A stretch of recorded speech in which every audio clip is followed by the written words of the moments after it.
Welcome to First Things First. I'm Matty Mills. My pronouns are he and him. I'm Brooke Blanton. My pronouns are she and her. And before we get started, we'd like to acknowledge the custodians of the land on which we record. And today, for me, that's the Gadigal People of the Eora Nation. And for me, it's the Wurundjeri people of the Kulin Nation. Let's get into it. Ooh, well, it's NAIDOC week. Yes, it's the How black do blackest you week feel? of the month, of the year. Of the year. How black yes. I feel. I feel real black, Yeah. you know, always. Yeah, always. Yeah. I'm a black fella every day and I love it. Yeah, like if I was a range of how toast I am, I would be burnt toast. Yeah, I'm you would black. be crispy burnt toast with that butter knife trying to scrape off the little bit of like extra charred, Literally. trying to savour that bread. Stiff and stale as it is too. Oh, well, this year the theme is keep the fire burning. But don't It burn the is- toast. Don't burn the toast, that's right. Keep the fire burning, yes. But don't burn the toast. I love that. That should be like that's next year's. next week. That's next year's NAIDOC theme. But that's the theme for Reconciliation Week. Yes, don't burn the toast. Oh, we are definitely feeling the vibes. Yeah, We're- talking about we're- keep the fire burning. We are on fire today. We Yes. are having a ball of fun and so excited for this episode, for this week, for this year as always. But like NAIDOC is one of my favorite weeks. I don't know. Yeah. You know what? It kind of always, like, people think that NAIDOC week is only for black fellas, but it's for everyone. But it's like, it's an invitation all the time, you know? Yeah. But it's like, for black fellas within the community, it's like, I'm going to show how black I am. Yes, show how proud we are to be black fellas. Show, you know, the struggle and the challenges of our community, but also the success and the beauty Yes. and the black joy. And I love that there are so many activations across the country. There are the NAIDOC balls. There are, you know, different channels doing specific broadcasts. There are events. There's Community days. It Songs really- released. Yeah, a lot of black fellas release music in this time. Yeah. It is just a moment for us all to be really proud of who we are and look, you know, at our community and see how much we've achieved and how much, you know, there is still to go. And that's what the fire burning is all about. Keep the fire burning. It really comes off the back of, you know, a really tough year for Mob. Yeah. When it came to the referendum and how much that affected, I feel like, you know, so many Our of us. spirit, yeah. No matter whether you voted yes or no, it affected us as blackfellas. And because it allowed the country to vote on our identity and our value, I suppose. And unfortunately, you know, we didn't get a yes in that referendum, but that doesn't mean that the work stops. That doesn't mean that the investment into our people stops in terms of, you know, government investment. But it also doesn't mean that the rest of Australia and the community out there aren't proud of us as First Nations people, Exactly. or Yeah. aren't We aren't proud of championing ourselves. us. Yeah. Yes. Yeah. So Keep the Fire Burning is all about making sure that we are continuing to, you know, share the beautiful parts of our community, and also work on the challenges that we face as a community and the disadvantage that we face due to colonisation in this country. So I like the theme. How has the theme sat with you? I love it. I mean, I've always felt this as well. Like every time I do a speech or talk or I'm with kids and I think of passion, I think of culture, I always think like I have a fire in my belly that is like raring to go. And I Yes. never feel like it's ever and will ever go out. And I think this theme sort of reiterates that feeling, but also shows, I guess, the strength and the passion. I always think of things in colour. I'm wearing red today, and I feel like that kind of for me is showing the passion and the strength and the fire that's in my belly. Yeah. Yes. I love all of the themes. One year I posted the themes of NAIDOC from the earliest when they first started. You know how they would have themes on posters. And I think every year that it's just been so applicable to how Mob are feeling and the community voice. And I think that's so important that to hear that this theme kind of encompasses our voice, even regardless of what the voice referendum told us or said to us, we don't care. We're still moving on. We're still going. We're going to continue to show up.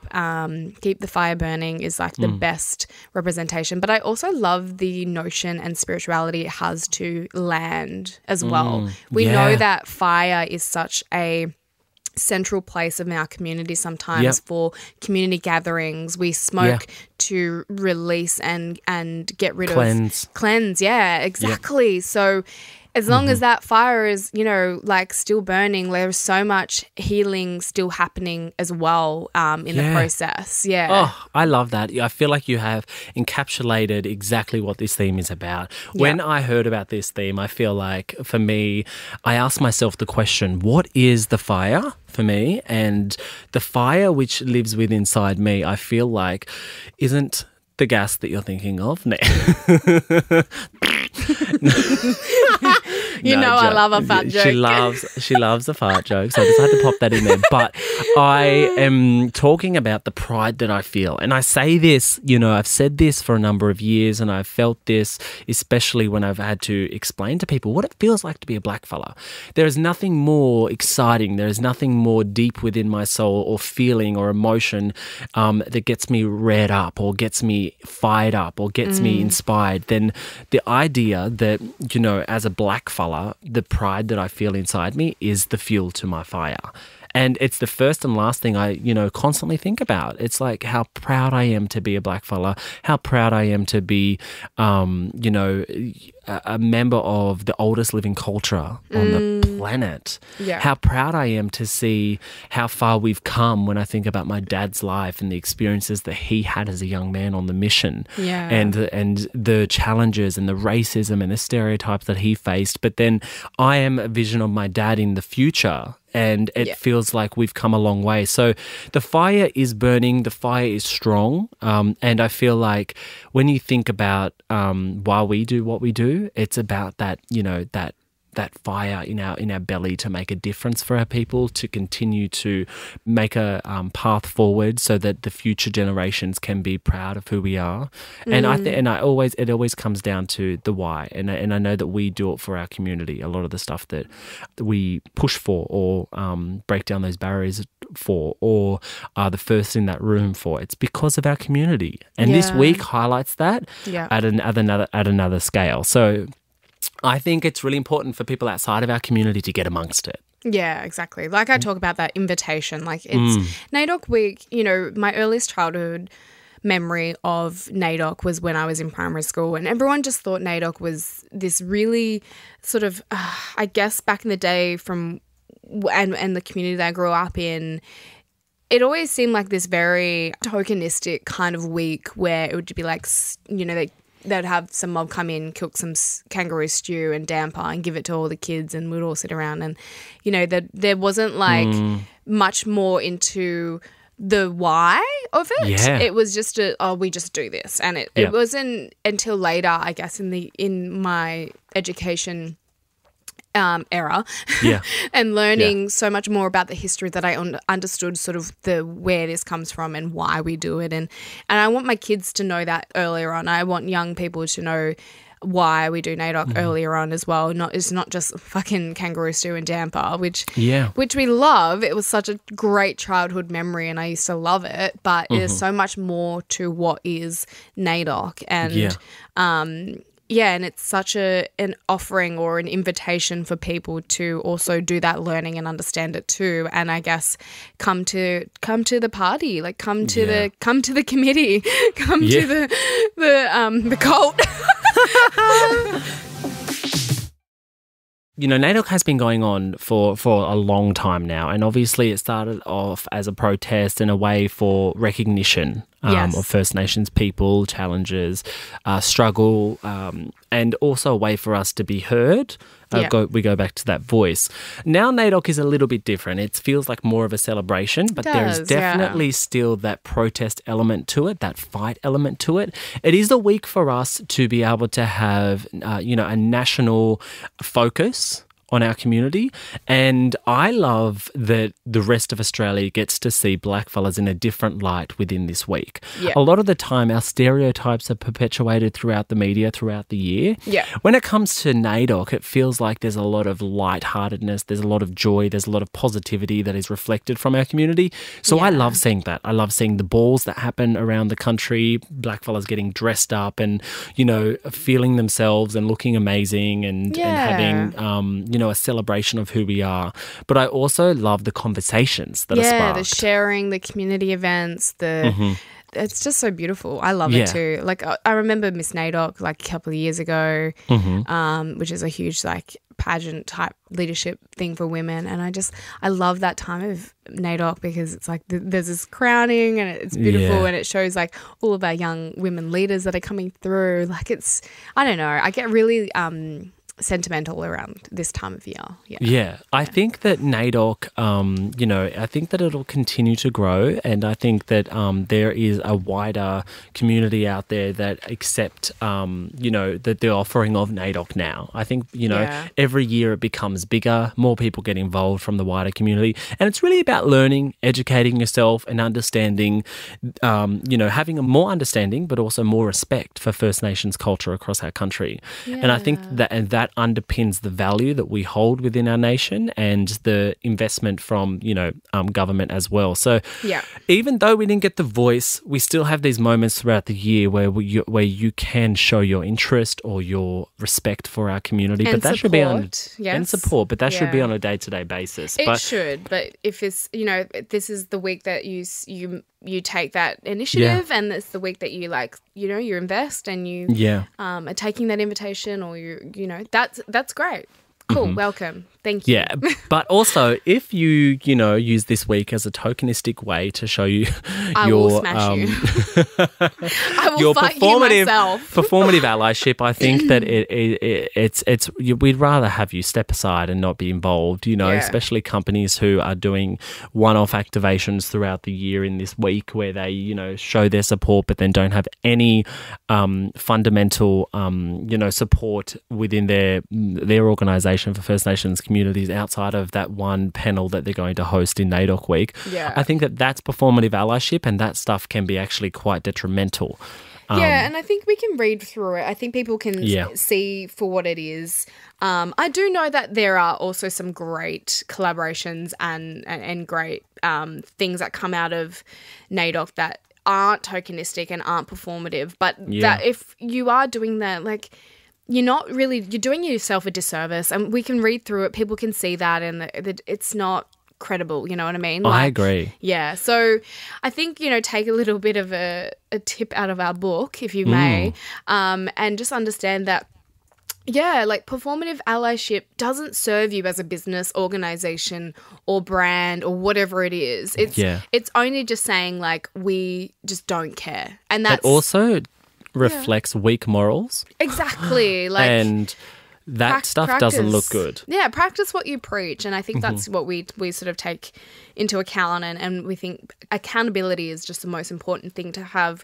When you say you're going to do something, do it and do it genuinely with reason, intention, and also like not just from a gaining perspective. Like, you don't gain anything. If anything, you lose, because you lose our respect as First Nations people. If this is the week that you decide that you're going to do something like that, it doesn't serve anyone. And you know what? If it's the first time you're doing something like that, make that clear. Make it known. Don't try and hide behind the fact that you've never done anything in your life for, you know, the community, and then all of a sudden you're putting on this event. Make that known. Say, this is the first time we're doing this. We have further investment into having these conversations. We are going to be implementing a RAP plan. We are going to be trying to get a deeper understanding of the community throughout our journey from this point on. But if you haven't done it before and you feel like, I don't want to start in NAIDOC week, don't have that fear either, you know. Like, you can start, but be open about it. Yeah, I have had these conversations. And there's been many of times where I've been asked to speak at events and et cetera, and I've turned it down. And especially during this week, I'm like, I don't hear from you for months, years, and all of a sudden you come out of the woodwork. I'm like, okay, like, what are you doing? And it's about asking the question, having the conversation, and having the courage to say, okay, well then what's happening moving forward? Like you said, exactly. RAP plan. more voices on the board, etc. So I've decided to do my first ever jewelry collaboration. And ooh, I love it. Yeah, I've never done one before, and this was really special to me because it has been in the works for a while, like beyond NAIDOC week. And I specifically decided to choose NAIDOC week because I think that's a way of celebrating for me, but also the thing that I love is wearing something that you feel really proud of, and that's something for me. NAIDOC week I do a lot, especially wearing like my Aboriginal flag t-shirt or wearing something that's like I'm Black, I'm proud. And so wearing something like jewelry every day, I thought, you know what, I'm gonna do it. I'm like not I would choose to do this any other time, but I was like, you know what, I feel really like good about this year, and I feel like this is a perfect time to release something that I've worked so hard on and want to show. And there's a beautiful meaning. 10% of the proceeds go to a First Nations Literacy Foundation, which I'm really proud of, and I have supported along the journey as well. So it doesn't seem anything out of ordinary for me, but I think a lot of people would be cautious, especially during this time, being like, oh, are they going to do it more?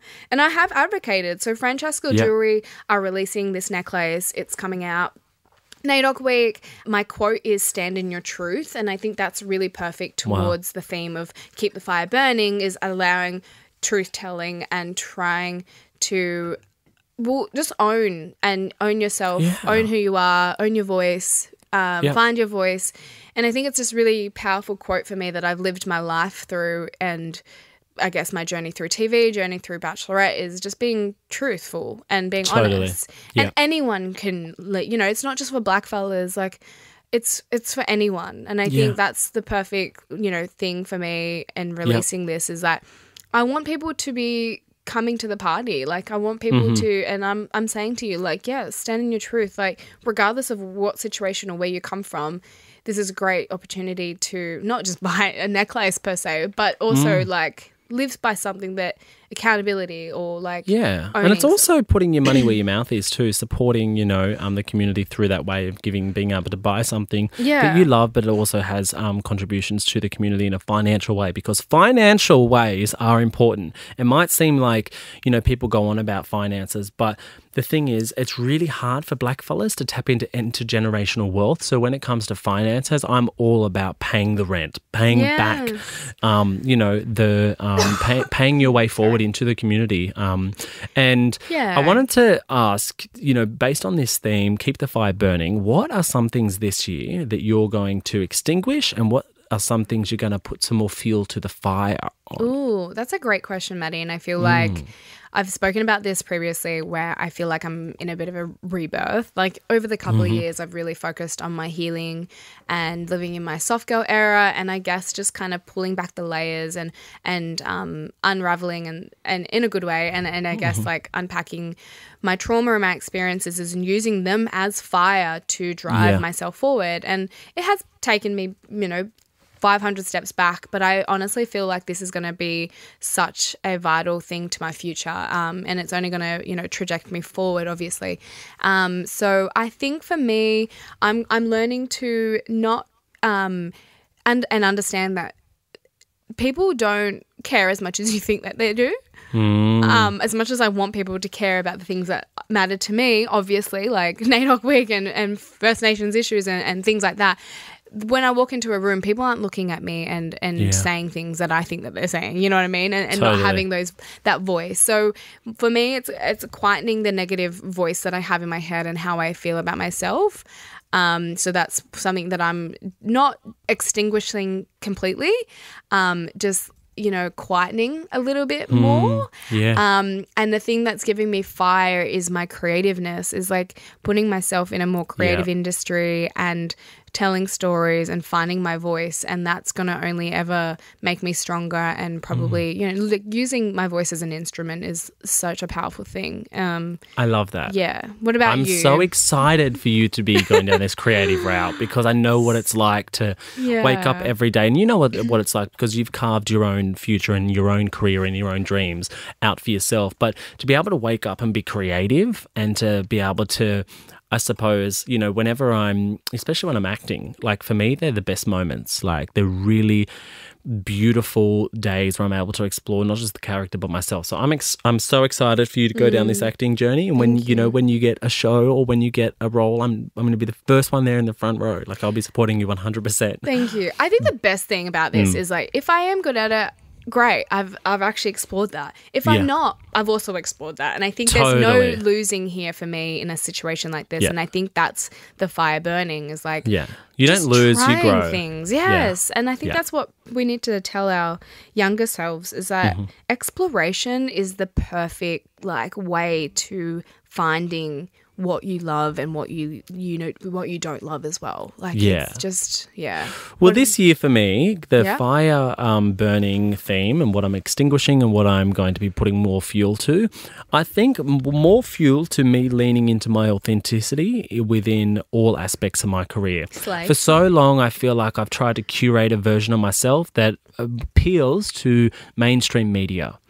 And I think that I've got to a point in my life, I'm 29 years old, where the things that I used to find important just aren't important anymore. And instead of trying to curate a version of myself that I think other people will love, I need to be the version that when I look in the mirror, I like. Yes. And when I wake up, I'm happy to live the day with because I'm the person with myself 100% of the time. So it's like, instead of thinking about what do these guys want? What does the media want from me? What will propel me forward and what will make me successful? Fuck that shit. That's going to the side. And what is my authentic voice? What do I want to say? What do I want to do? And how do I want to be in my house and outside? Yeah. You know? I love that. Yeah. That's like that's what I'm putting fuel to. What I'm extinguishing is the fact that, you know, trying to manipulate the world and control other people. And that sounds like quite extreme. But what I mean by that, I get it. But what I mean by that is allow people to be who they are. Allow people who don't want to work with you not to work with you. Allow organizations that are going to be whitewashed. I'm sick of trying to be the person who is like, but you guys don't have any black fellas. Like, you need representation. You know, I'm going to be working with people who genuinely want to nurture that and not being forced to do it. Yeah, you know? not because molding yourself to fit because as soon as you're forced to, you're in that door and you're forcing someone to make a choice that they necessarily don't want to make, you're going to be in an unsafe environment. Exactly. And I think this is such a powerful movement that's happening. It's like, remember when businesses and organizations used to do like, oh, we're doing cultural competency or cultural training, etc. Yeah. It's like, we don't want your cultural knowledge. We have cultural knowledge. What we need is cultural safety. Yeah. And if you don't have that, that's your problem because I'm not working with you. And I think that's the best way to look at moving forward how First Nations people will see things too. Like if you're creating not our own tables. Exactly. Yeah. There's a great quote by a woman and she says, if there's no seat at the table, bring your own fucking seat. Yeah. And absolutely. I love that saying, but I also think make your own table too, darling. Yeah. I'm really excited to be able to go down like this lane in the future of creating what I want to see instead of appealing to someone for me to have an opportunity. You know, like creation is where my heart, where my fire sits. I'm creative.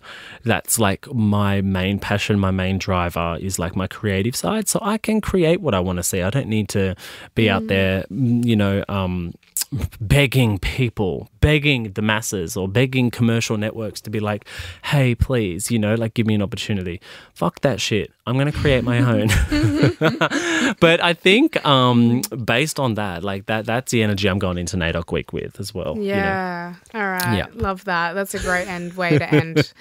Well, happy NAIDOC week, you mob. And honestly, we all know NAIDOC week is every week of the 52 weeks of every day of the year. Blackfella every day. So, yeah, we hope you have a great NAIDOC week. We hope you have a nice, safe NAIDOC week. And we hope that you are keeping the fire absolutely burning. And thank you so much for listening to us and learning from us. And we learn from you. And we love sharing our story. And we want to listen and hear your stories. So maybe we should put a little call out, like, how are you celebrating NAIDOC week? How are you Yes, tell us your keeping the fire plans. burning? What are you extinguishing? What are you keeping fuel to as well? Yeah, let us know. We'll put a question box or something out, maybe in the show notes or even on our stories. But if you love us, leave us a little rating. Let us know. And if you want us to cover anything, let us know on the pod as well or on our socials. Brooke's handle is at brook.blurton. Mine is at It's Maddie Mills. And we love you, mob. Have a deadly, deadly, deadly NAIDOC week. Bye. Bye.